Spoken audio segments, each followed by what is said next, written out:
He was being very insistent on, don't hang up. I have some information that you need. New at 5:30, a family desperately searching for a missing teen being harassed by scammers who claim to be kidnappers. We've told you about the search for Luis Tario, who's been missing since last Halloween. His family told our Gaston County reporter Ken Lemon that phone calls that they hoped were tips to find him have now turned out to be a cruel scam. It's frustrating, and it's just, I can't even explain the feeling. Last Halloween, Natalie Tario's 16-year-old brother Luis took her car and vanished. It's hard enough just not having Luis around. She created a flyer with her phone number hoping for tips. What she got shook the family to their core. It was so scary. The first call came about 3 weeks into their search for Luis. It came through WhatsApp from a Mexican exchange.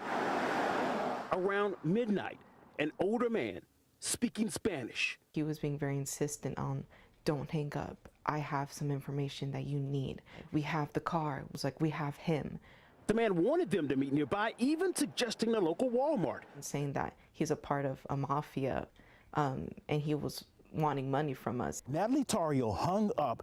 Then the caller started sending text messages, including one they'll never forget. That picture showed a teen who appeared to be Hispanic with someone holding a knife at his throat.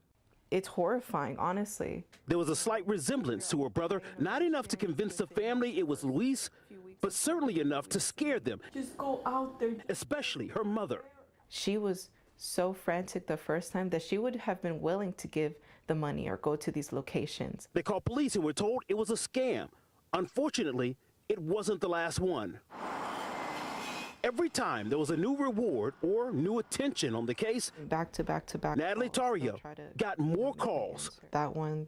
Every time I hear a phone ring, I tense up at this point. What we're seeing follows a known extortion pattern. Ross Buller with the Treadzone Group has led major security operations across the globe. He told me most scam calls like this involve missing pets, not people. I've seen a lot of bad stuff, but to take advantage of someone who is missing a teenage child, let's make that call. He showed us how easy it is for scammers to pull it off. He uses his phone to link to a digital phone service in just a couple of minutes.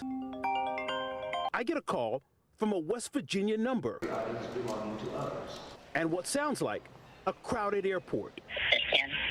It's me, but that's Bulla, just yards away. He was able to alter his voice, but the threat was clear. I've got to get on a flight, so you need to make a decision right now. The encryption, voice alterations, and background changes make calls like this hard to trace. I asked if scammers targeting the Tario family might actually be local. It's a certainty. How could you even think of doing this to someone? The family still holds out hope that eventually that one call will come through. The one with the answers they pray for every day. I just want calls about tips for my brother, and then all I get is harassment. Ross Buller said people do this because it works.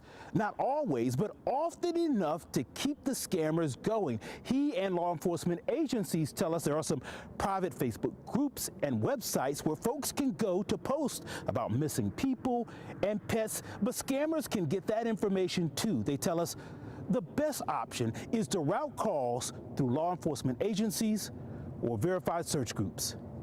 In Gastonia, I'm Ken Lemon, Channel 9 Eyewitness News. Police have not shared any new information about the search for Tario. His sister tells Ken they do have some leads. They're still searching. If you know anything, any tip that can help, please call Gastonia Police.